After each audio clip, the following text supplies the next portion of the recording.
Good morning. It is November 14th, 2024 at 9:03 a.m.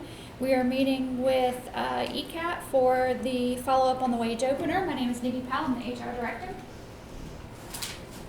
Wesley Hall, Assistant County Administrator. Rodriguez Kimbrough, Mass Transit Director. Thaddeus Davenport, Deputy Director. Kathy Getz, Transit Finance Manager. Mike Lowry, ATU 1395. Elaine Wiggins, ECAT/ATU 1395. On Teams. Curtis Howard, ATU. And Kristen Buell, Deputy County Attorney.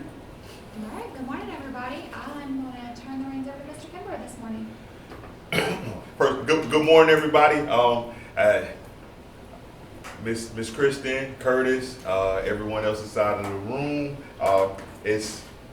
It's great to be here, and this will probably be my last negotiation as the Mass Transit Director of Escambia County, and so I want this to be as productive as possible. So I'll start off with we did receive from the Amalgamated Transit Union your proposal for wages, and as we discussed previously, being that we were outside of our normal budget season or budget cycle with the already approved budget, it was going to be a daunting task to try to figure out a way for us to be able to increase wages right now.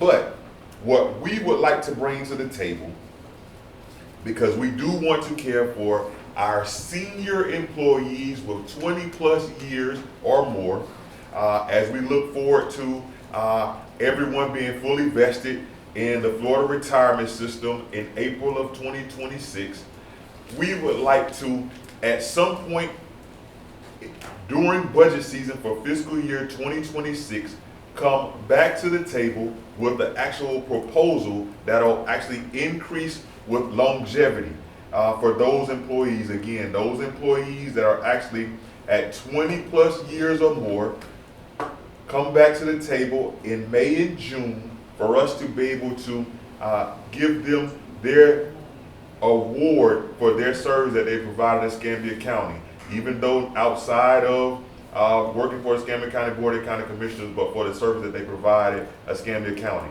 And so with that, I know right now when we look at the current wage rates, we currently right now for every one of our positions in our collective bargaining agreement in Article 29, it actually has an hourly rate for each of those employees.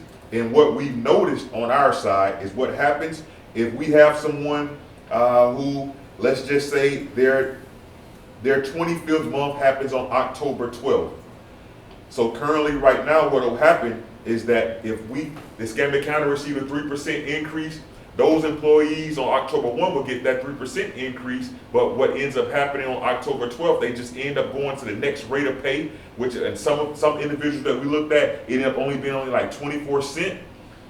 What if we came back to the table back in May and we're discussing this wage reopening and we relook at the way we do Article 29. We continue to do years of service, but we present looking at it doing as a percentage. And so versus having, it's saying top rate being 2387. We have, when you reach that top rate year, it's just a percentage. And so that means if you reach top rate on October 12th and there's an increase on October 1, you'll get that 3% plus that additional percentage, or whatever that percentage are, you guys, because again, I won't be here, but whatever that percentage actually looks like at that time. And that's just something that I'm just proposing, because again, we want to take care of the employee base. We want to make it more incentivized, and we do see that there's, there are some employees, with the current structure and the way we're doing it, it kind of affects. So I just want to throw that out there and see what you guys think. Negotiate or what a future negotiation could look like with the wage reopener, because right now our current budget cycle does not allow us to do any increases currently. Want to hear some thoughts? I'm gonna clarify real quick something Mr. Kimber said. I think he referenced reward or bonus. Oh, I'm sorry. Correcting the terminology, that it would be similar to kind of what you guys presented, except for we would start at 20 years for some additional percentage as far as, we won't call it longevity, but something along those lines. Just years of service. Years of service, sure. And then as far as the percentage that he was talking about, it would be similar to some of one of our other union agreements. You guys have a wage table that lays out the rates for each month's and or years of service. And what we did notice recently, and I brought to Mr. Kimber's attention, was when you get that 3% and then you get your years of service, it's not a percent amount, it's just a flat amount. So one of your most recent employees only got like 12 cents or something when they got their next years of service because of the 3%. So if you change that to a percentage table rather than a flat rate table, that will help your employees in the future.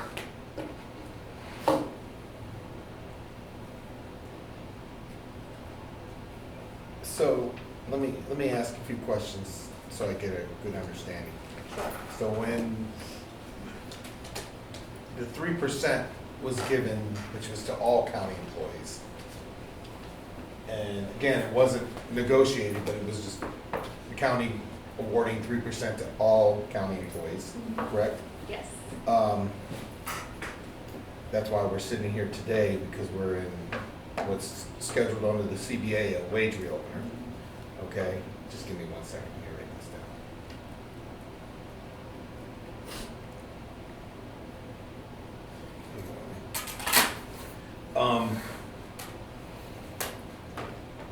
That was only for, which I didn't realize, and it's my own fault, I guess. I didn't realize it was just for existing employees. Yes, so when they stand on the dais, you hear them read a statement, and the statement typically says for all current incumbents of Escambia County. So currently, the new hires are at 18, let's use driver first, okay? So we could do maintenance too if we wanted, but to make it simple, let's talk driver. Yeah. So a bus operator would be at 1882, correct? Yes. Okay. That came in after the 3%. So when they hit under the progression, the wage progression, when they hit 0 to 12 months, that's what they're at 1882. When they hit the 13th month, what amount do they jump to? What's on your wage table? I don't have it in front of me, but they jump to what's on your wage table. So in the CBA, that's the copy we have, it doesn't have the correct MOU, the wage structure in there.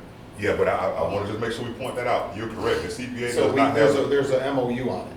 Yes, the MOU that was signed. It's on the county's website though. Yes. Right. So they would jump to whatever that MOU that was previously agreed to that amount. Correct, I'm pulling it up, but yeah. So my next question is, for those that had the 3%, for instance, they were at 1882, but then they were here, and they got a 3%, they went to 1938. What would be their next step when they hit the 13th month? 1997, the same thing as the other ones. Because that's what's in the CBA. So what we've ultimately done is created more steps in the progression, correct? We've created more steps. So No, if you haven't, someone you was haven't at, necessarily created more steps. oh yeah, It's you just- created more steps, more position, instead of having simple 0 to 12 goes from this to this, or 13 to It's 24 just like months. across the county, if you have incumbents who get 3%, it's going to be a range depending on when they've started with the county. Okay. Because the base rate rarely changes. We don't change the base rate until we do market value assessments, and then we change base rates for positions. So that's when base rates change for positions, and then could possibly impact kind of going up depending on where that position falls. If it's a union position, if it's just a county position, the base rate does not change. The 3% is for incumbents, so depending on when you've been hired, you could have, all my admin assistants, for example, starting pay is whatever starting pay is, but if you've been here 30 years, you might make $28 an hour. I mean, the best way that I would just explain it, in my thought process, we've already created a years of service. So I wouldn't say that we've created a different steps. It's already kind of a years of service format that's kind of in place. And by changing it to that percentage idea that I have, what that does is now, yes, you're correct. It may not say the exact amount of money that someone's actually going to be making, but those individuals who have been employed by Escambia County for a longer period of time in their years of service, they'll actually be making more, which is ultimately at the end of the day, I need For the 20 plus. What, 20 plus years, if you think about it, even at 3+ years, if someone at 3+ years, they've been working for 3 years and they've actually had a percentage. So let's just say again, I like to use the October 12th. I won't use what employee that is, but that employee who got the 3% on October 1, and then if it was a percentage, they got that 3% with the 6% on top of it when they reach their second year, like that. That's 9% for that employee, and so they've actually received a benefit because that's kind of what everybody else in Escambia County get. And then so the other person that may be in that 3 years at that moment, you know, they may make a little bit more than that person because they reached 3 years before.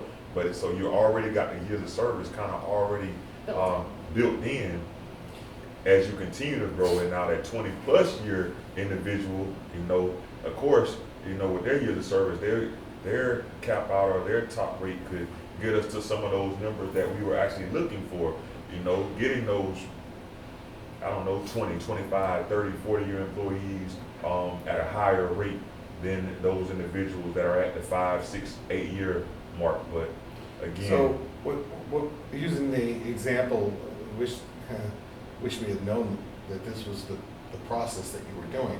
For instance, someone that was here that was making 1882 and they went to 1938. Come with the 13th month, they're only going to go to 1997. Yes. They wouldn't go to like 2119, Right. which is what. Because the we don't 3%. change the wage table. The wage table and the pay scale never changes unless we change the base rate. If we change the base rate, then those things change. We're not changing the base rate. We did a 3% for all current incumbents of Escambia County. And so they still have to follow the collective bargaining agreement. Yeah, So we still have to follow the collective bargaining agreement, what we bargained.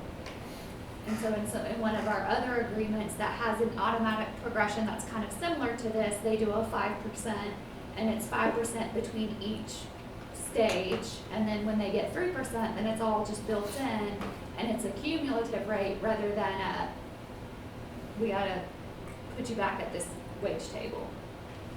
So you have no proposal to give to us today, correct? No, and the reason why I wouldn't have a proposal to be able to give today is simply because, again, we're outside of the budget actual season. And again, being outside of the budget season. When you say you're outside the budget season, I'm a little confused. There was a budget process that for was this approved. fiscal year, right? And now you're saying that there were no plans for a wage reopener for ATU 1395 that was during that budget cycle? ATU 1395 actually received a 3% wage increase all the way across the board in this actual budget season that was actually. Yeah, but that wasn't negotiated with us. That was just given to all employees. It wasn't like we sat. That wasn't, well, again, we can continue to negotiate, which works for me. You can continue to negotiate a wage that you may feel is feasible, but as I always tell you, I like to be direct and honest. The fiscal year 2025 budget for the Mass Transit Department is actually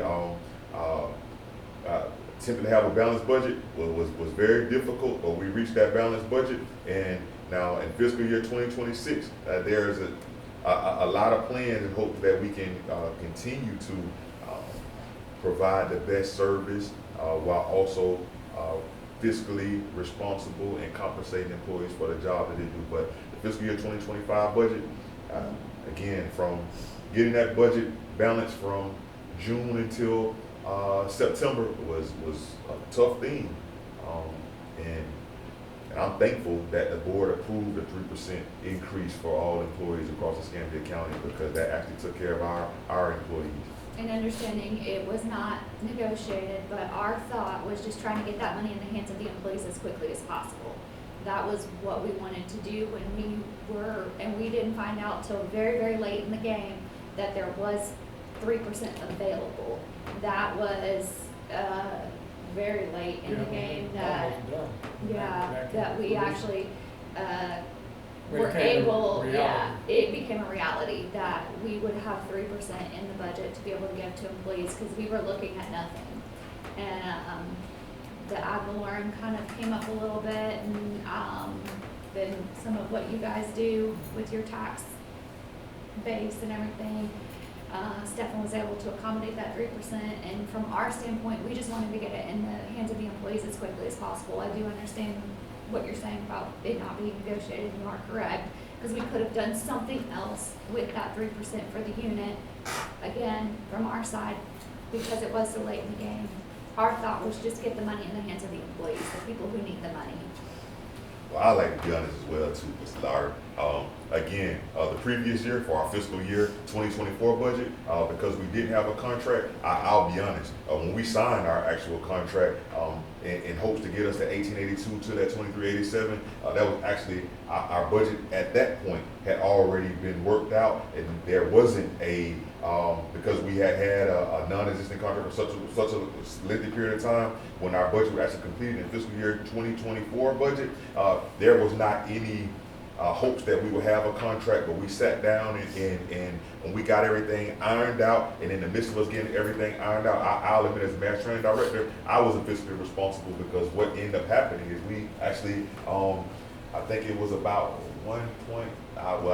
we over $1 million that wasn't budgeted, because I worked and I wanted to make sure that, hey, at the end of the day, we got that 1882 and we got that 2387. That again, I'm sure these individuals to the right of me will probably say that, you know, hey, that probably wasn't the best thing for me to do at that time from a budgetary standpoint, because I wasn't fiscally responsible, but I did want to take care of the employees, because it had been such a long time since we had a massive increase, and we wanted to get new employees in. So that's kind of what put some restraints on us right now, because some decisions that me as a director I made to take care of the employees, and I'm hoping that we'll continue to take care of the employees in fiscal year 2026. And I do apologize from, again, as a mass training director, that, hey, I didn't make sure that our budget was the best budget right now.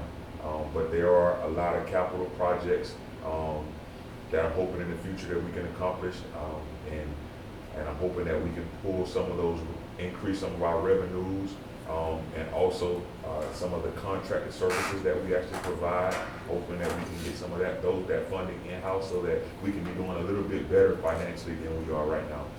That's just me being candid and frank, that I owe you guys better, or I owed you all better.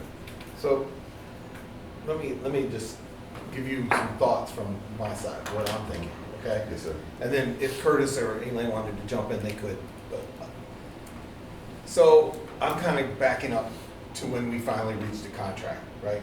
Yes, sir. And, you know, there had to be a sell to us on our side, because that contract is substantially different than what we had under the private sector. I mean, you know, there are a lot of things that were under that contract that you might disagree, but, you know, from our perspective, we gave up to become county employees, to become public employees. And yes, were there some benefits that we gained? Yes, we gained a state retirement, right?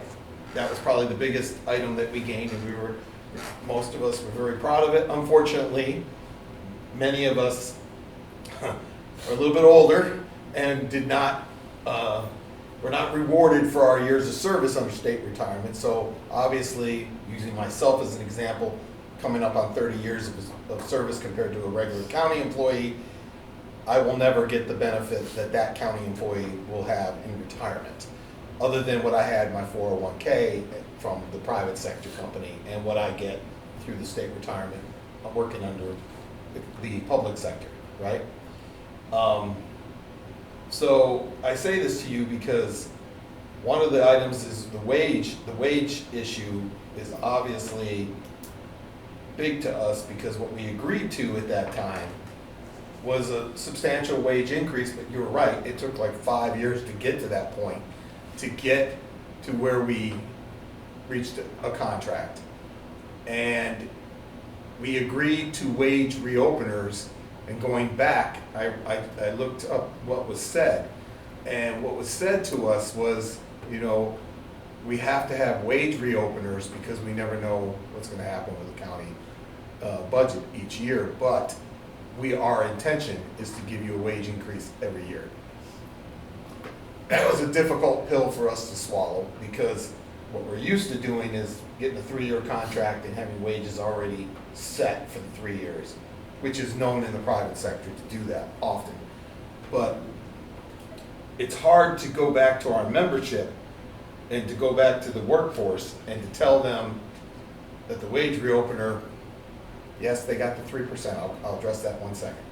But to say that we didn't negotiate in the second year of the labor contract an increase, and that this was more of a formality of just showing up and hearing what was given to us or not given to us. The 3%, while I know everyone's thankful to the commissioners for giving it because you think there was nothing there, from the perspective of the union, we would be thinking that during the budget cycle, they would be fully aware of the CBA and the intent to get a wage increase in good faith, come to negotiations, and to provide a wage increase that was negotiated with their bargaining agent, with the ATU 1395. But it feels like we're being kind of pushed off to 2025. And yes, am I happy what Mr. Kimbrough said about, you know, recognizing people that have years of service? Of course, we're the ones, we proposed it to you in our first proposal. We think it's important to do that. What I am worried about is getting to a point where someone walks in the door, we hand them a collective bargaining agreement, and they go,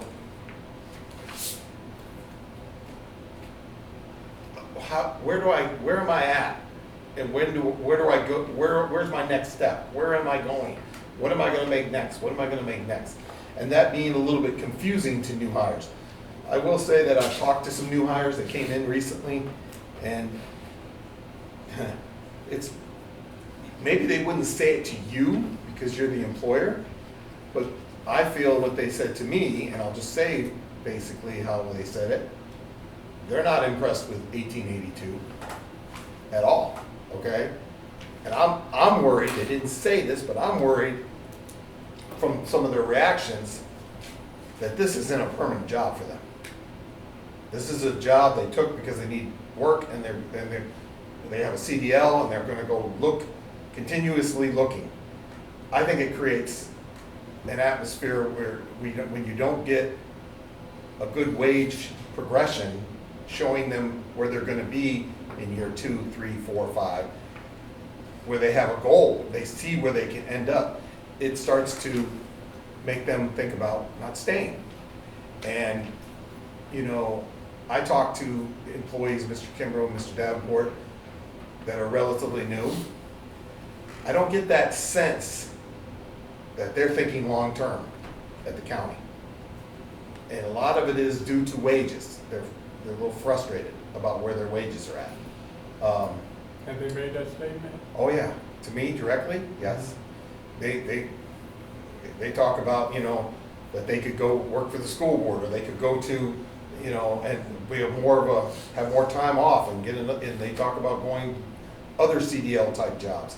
I'm not trying to threaten anything, I'm just saying what my discussion versus what their discussion would be with their employer, okay? With me, they're a little bit more open, they talk about it. And that's not my goal as the union president. I want to see stability, I want these people to come in and feel like, hey, I mean, I didn't fight like heck to get state retirement for ECAT employees, for people to come in. I did it for that young employee that walks in and can get 30 years in and walk away with a great benefit, right? A good retirement. I did it for them more than, but when they're saying it's about the money, it's about what I can go somewhere else and make $20 an hour starting off. I can go to, you know, they say things like, I can go to Target and start out at $17, $18 an hour. I said, what I'm making now. It's a little frustrating, and they have a CDL. So I guess where I'm going with this is there's a couple things I'd like to mention that I feel is a concern. One is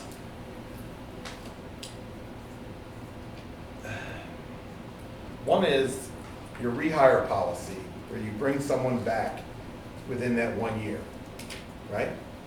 And I know earlier, before we started the session, Nikki and Elaine were talking about Mr. Skanes.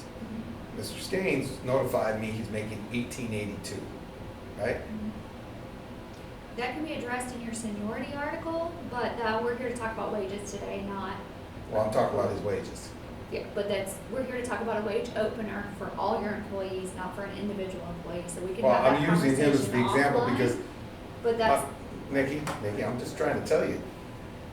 You got one employee there, but that could be several employees down the road right. that come and- back, okay? But And that is it's in about your wages. seniority article, that's not, your It's- seniority article says your seniority is based on your most recent date of hire in the job class.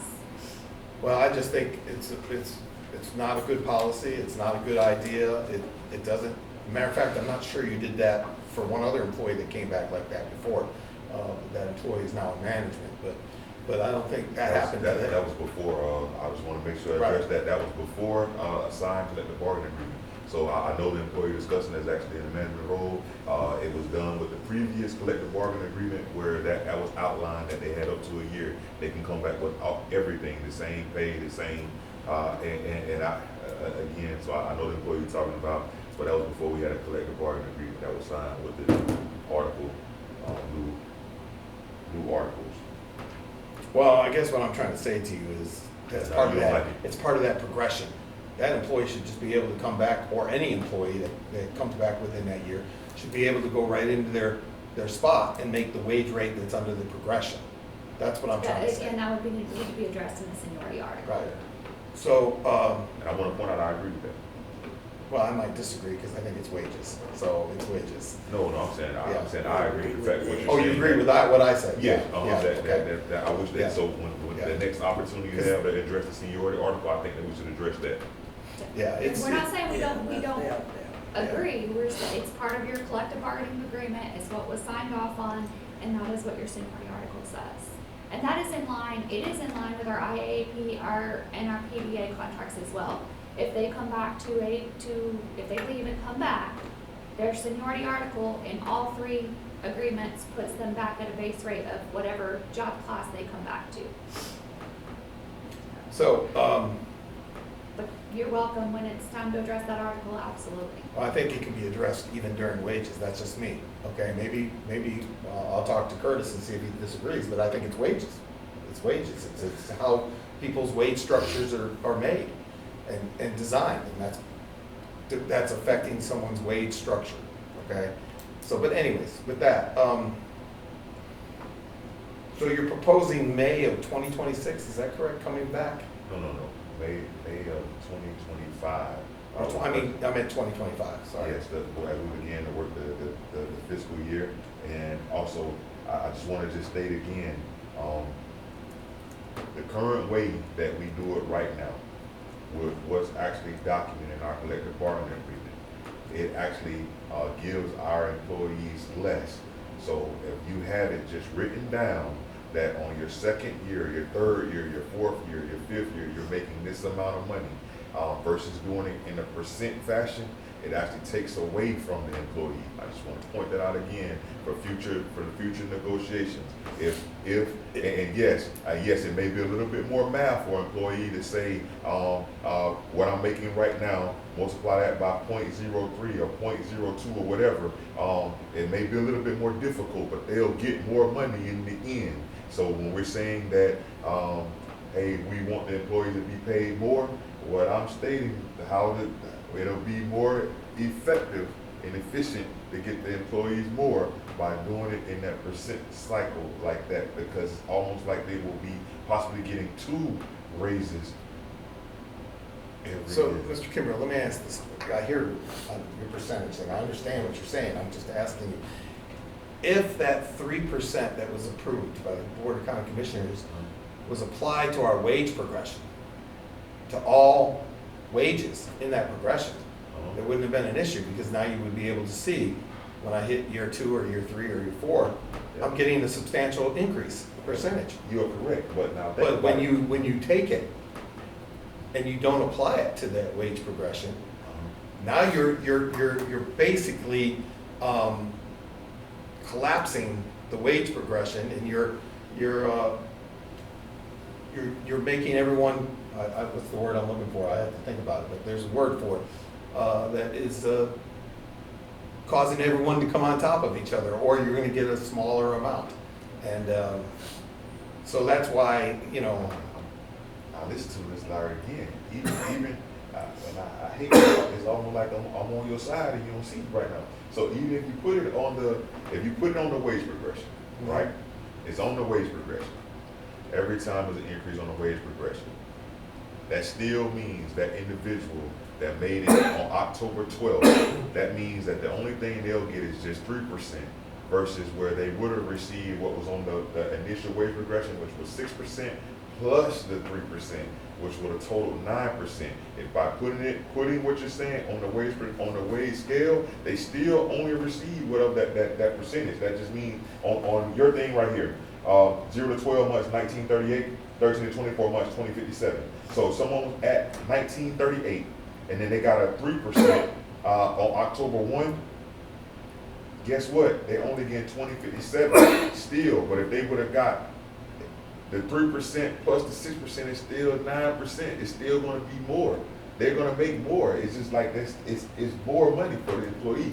Trust I me. guess I'm trying to figure out why you haven't presented a proposal to putting that in writing back to us, even if it's a projected date out that this would take effect.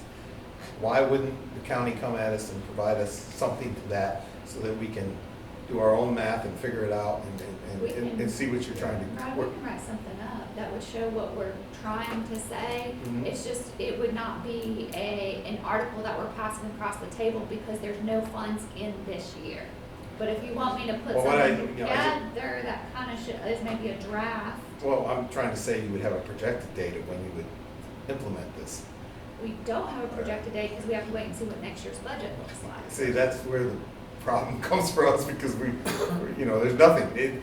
This conversation could be just ignored next year and stated, well, we couldn't do it, sorry.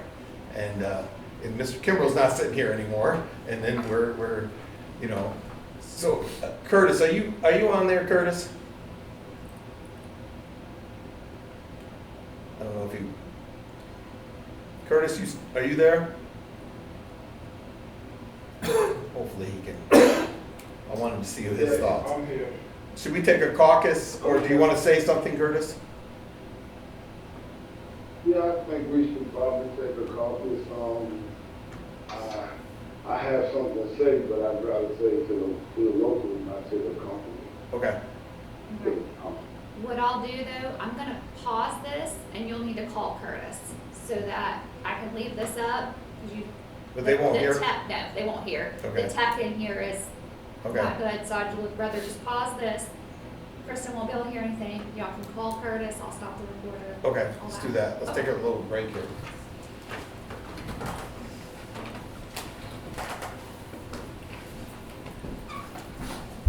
All right, we are back from caucus. All right, Mr. Kimbrough, so talking with our, in our caucus, we come to an idea here. What we'd like to do is we did prepare a counter proposal. We were waiting to see what you were gonna say today. We would like to give you this proposal, but listening to what you said today, we're giving this proposal because we're trying to show you that our intent is to do good things with you. And to not only reward, as we've discussed, the senior employees, but also to create an atmosphere where you can hire people and people can stay and want to stay, okay? But hearing your discussion about May of 2025, we'd like to back that up to April 2025. And in April 2025, the intent, we'd like this in writing back to us so that there's a commitment. And the intent would be to meet with the union ATU as a kind of a wage reopener of this wage reopener, which would be to address the service time, and with the idea of that would be in 2025 would be the third year of the of wage reopener, that prior to the budget cycle we could have discussions about what would be the next increase in the fall of 2025. So there'd be an intent prior to the budget cycle and an effort to try to find common ground. But we'd like that in writing so that we can show our members and the bargaining unit that it wasn't meeting just to meet, that there's an actual plan in place. And we'd like that from you all to be given. But I want to give you this proposal that we prepared, That's something we can put in writing. which is, We can schedule a session, it's fine. Okay. have an opener in April 2025, yes. And then. Does the budget start in June or in May? We start budgeting around March. Oh, March. Unfortunately this year, so we did intend to meet with all of our unions early on in the budget cycle this year. This year in the budget cycle, from the beginning, we were pretty much told there was no funding. There was no funding, there was no funding. So from our side, well, if we meet with you guys and there's no funding, there is no room for a wage opener. And like Rod said, they were over about $1 million that they had to figure out how to cover from other projects and things. That was our intent this year. And hopefully we can move forward with that same intent this year, and I will go ahead and look at April to schedule a Well, session. if you start in March, why shouldn't we meet in the end of February then? March is not, we don't get numbers in March. That's where we start When do gathering the our numbers start information kicking to give to budget, not till June, not till May or June. That's what I thought, that's what June Yeah, kicks. so April's a good, Okay, April would be fair, okay. And, You did just hear they said that, what you did hear Nikki say that she's gonna schedule, look at the calendar now to get, April scheduled, so, you can come back to the table and begin to, the intent with ATU to address the service time in the third year for fall of 2025. right, So that's gonna be good. and you provide that back to us in writing, right? That's what Curtis wanted, it's just a wage opener, yeah. with the intent of what we discussed. I guess with the intent to meet with ATU to address the service time in the third year for fall of 2025. So the Right. intent to. Okay. Yeah. Yeah, I just want to make sure that's in there that, okay. And if you can hear us, Curtis, we're not trying to give you the runaround, Curtis. We ain't trying to give you guys a runaround. It's not, it's trust me. Okay, because, obviously we have to go back, people are gonna ask, we gotta tell them where we're at, okay? And I think that, like I was saying in our room back there, a lot of times you guys don't get to see what goes on behind the scenes. And we do a lot of work behind the scenes, doing projections, trying to figure out where we can land, what we can provide, what we can give employees, where we land with budget. A lot of meetings that happen with budget, between myself and budget, between the departments and budget, to see, again, where they land. And this year was a different year. It was a tough budget year. And we're lucky we landed where we did this year. So I think starting, and again, that was my goal, was to start us earlier for those wage openers. The wage openers are typically not held until the contract time period, which is usually September, October. We've talked about it before that it doesn't make sense because the budget is set by that time. So I will get something on the calendar for April for us to start discussing while we are in budget preparation. So the other thing is I'm understanding, and I've talked to Mr. Davenport briefly, he said that was a goal, which is your microtransit to start in February. Is that true, or is that just a goal? So, I know we here wage reopener, but. Well, the reason I'm asking is because at some point, Uh-huh. they would be bargaining unit employees. We'd have to do a unit clarification with PERC, and we would also probably have to bargain their wages. Yeah, so initially, just to go ahead and say that, so microtransit, hoping that we can get the microtransit, service development portion of it, which is the pilot program portion of it. Hopefully that can begin in February, but that's still not a guarantee that can happen in February. Again, if it starts in February, it's just, again, out loud, it'll just be the pilot portion, because again, with microtransit, with the change in service, it's still the establishment of the zones. It's still actually getting the equipment and personnel all on board. So that's a major process that, yes, I wish that in my tenure it would occur, because that was a vision that I had a long time ago. I know you're well aware of that.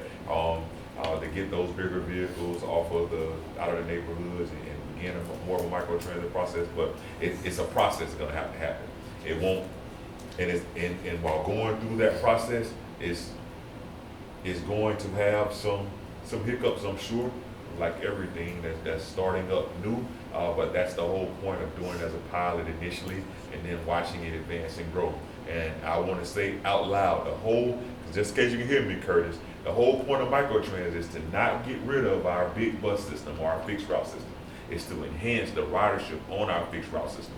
So by creating those zones, getting rid of the 1,286 bus stops that we have in Escambia County, minimizing those and now having our big buses run at a more rapid pace, which means that we still keep the amount of bus operations in the vehicle that we have, but having them go at a more rapid pace on our major Or potential corridors. increase in fixed route? There you go. Watching it grow. That's the whole point of microtransit. I know you want to talk about it, Curtis. And you should have He came wants to to talk to you this week before you leave. Yeah, please give me a call. I would love y'all to schedule something. I would love to talk to y'all about microtransit. Yeah, that's no problem. I was just gonna tell you, openly, it's been a pleasure working with you, and, I'll set that call up. It's been a pleasure working with you. We would need to do it this week because I think Monday's his last day. Yeah, and again, Curtis, man, I feel the same way. Friday would be good. Yeah, Friday, yeah, that'll work. Yeah, that's tomorrow. So you guys know. It's been a pleasure, Curtis, man, working with you, and my condolences to you and your family. I did hear about your loss. Just know, brother, that again, my prayers are with you and your family, and you've actually been an inspiration to me, Curtis, man, just being a young African-American male that's new to the transit industry. I just want you to know that I learned a lot, especially when it comes to negotiating and how you got to kind of look at the perspective from a management standpoint and an employee standpoint. I want to just thank you, Mr. Lowry, Miss Elaine, Mr. DeWitt, when he's leaned back in his chair sometimes. I just want to just thank you guys. You guys have made it easy for me as a director, and I wish ATU, Escambia County Area Transit, and everyone nothing but success as they drive toward excellence. Yeah, DeWitt was not happy he was not here, so. I want to say thank you, Mr. Kimber. I appreciate your condolences. It means a lot. And I hope that your family is doing well as well. I know that you had some health issues with your family. So I wish you the best in your endeavors. I appreciate that so much, sir. All right, I guess we're done. I'll Thank you. turn up the recording. Thank you, Curtis. I'll give you a call back, Curtis. Okay, thank you, Mike. And everybody on the call have a wonderful